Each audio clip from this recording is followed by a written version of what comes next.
Do it every year, and with warmer weather approaching, the next few months, lawn care and maintenance will be on our minds again. Thanks, Bart. That's Bart Pediasek reporting from City Hall. A historical collaboration between Canada and China is about to take place. 7-8 culinary students will be competing in a 4-day challenge in Dubai. Not all dogs are well taken care of or have a good home. A local organization is helping to change that. A sense of excitement filled the air in the Spruce Grove community this week. Teachers. This winter, I haven't really noticed a big change in the weather except it being really hot until now. I think this week I've had to We're going to be seeing some warm air pass through central Alberta, so we're going to see some warmer weathers during the weekend. Unfortunately, that will change after the warm weather passes through. So guys, I wouldn't really say that we can complain much since we haven't really seen that bad of weather this year. It's a little bit chilly right now, but hopefully it's going to warm up as the month goes through. Well, we are going to get spoiled in the sense that we're not going to be seeing any more of that -30 weather that we saw this winter, but we are still going to be seeing snow, even though right now it looks like it's all gone. We're going to check out the weather now provincially, where it was the murder story of the year in Edmonton that even had the attention of American news networks. Now the book is out about former NAIT student Mark Twitchell. Edmonton was full of performances this week, but a specific performance is sure to impress any audience. The Blue Man Group are in Edmonton as part of their Canadian tour, and trust me when I say, they know how to put on a good show. The blockbuster Titanic is getting a theatrical re-release in 3D next Wednesday. A talented bicycle rider shows viewers some unbelievable and crazy tricks in our viral video of the week. I'd be more worried about wearing a cup than a helmet if I were that guy.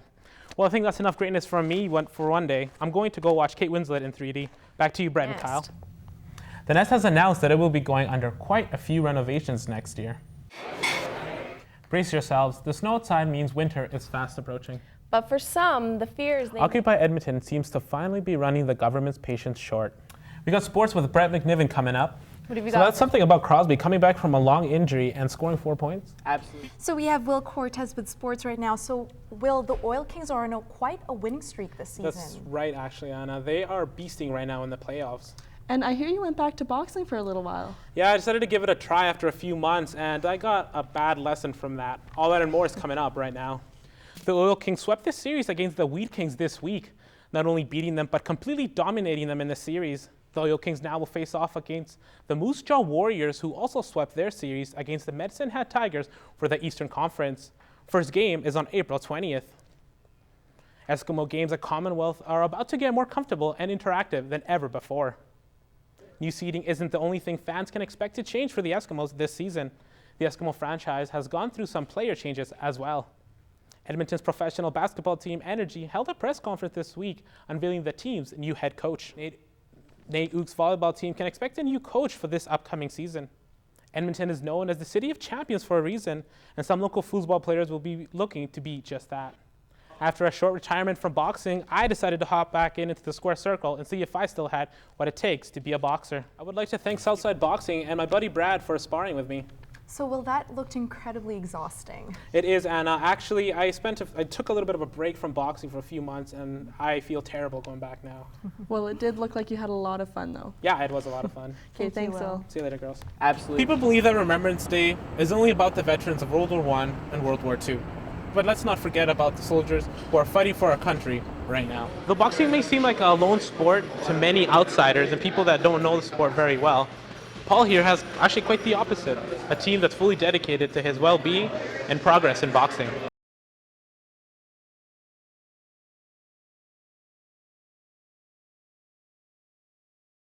George Gomez lost his son in the Afghanistan war. My wife had a dream that he was telling her goodbye, and in the dream she interpreted it that he mightn't come back. George's son, Francisco Gomez, was killed by a suicide bomber who had armed his truck full of explosives. Car loaded with explosives drove straight into him on the side, and the explosion took the back of his head. People believe that Remembrance Day is only about the veterans of World War I and World War II. But let's not forget about the soldiers who are fighting for our country right now. Joanna Griffin is the president of the Norwood Legion. Joanna is a strong believer that November 11 is just not only about the veterans, but also about everyone who is and has been in the military. Remembrance for every veteran that has ever served ever served in the military from day one, whether they died at war or whether they died since. Though the loss of life is never easy to cope with, George has found peace with his son's death. They are all very much alive. In the spirit world, nothing can harm them. This is WillCortez reporting for Second Edition News. Meet 20-year-old Paul McKenzie, an aspiring just-turned-pro boxer.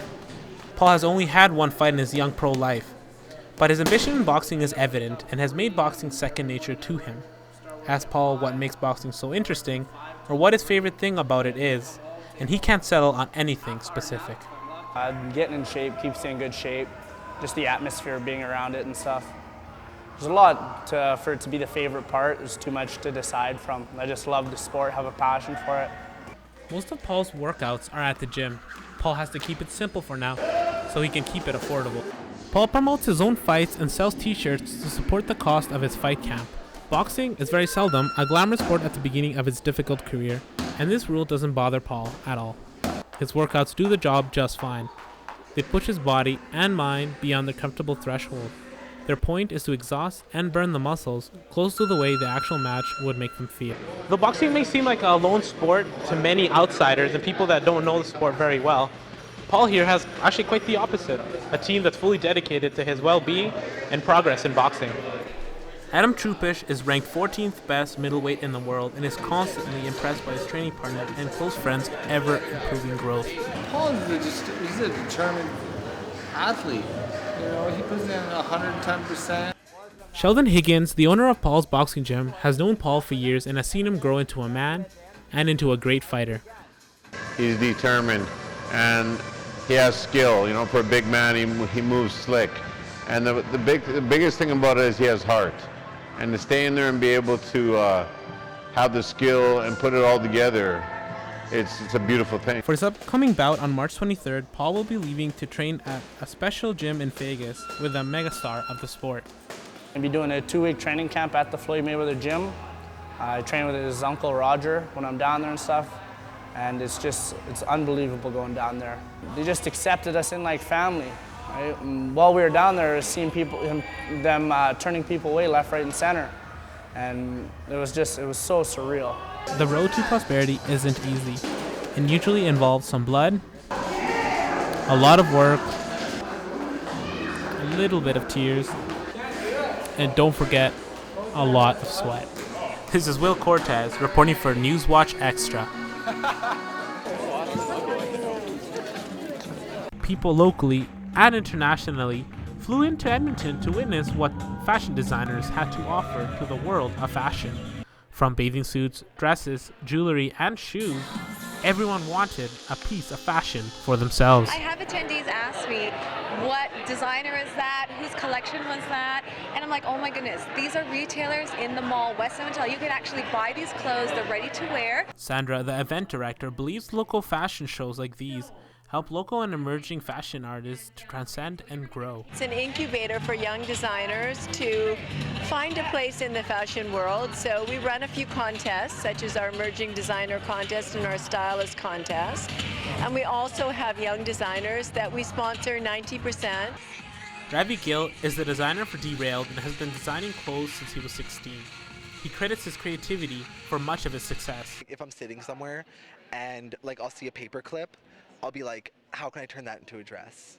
So it's just anything, a chair will inspire me to make something. It's this sort of creativity that won Ravi a contest that pushes popularity to a new high. This collection, Fabrics put on a competition which was on last Friday, and I entered my dress and I ended up winning.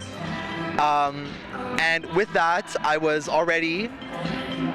it was last Friday, and already I've been in the journal. I was on Fashion Magazine Online, Isabella is another Edmonton-based designer. Isabella has experienced quite a bit of success with her clothes designing. She has been asked multiple times to design for Miss Canada and Miss Spain.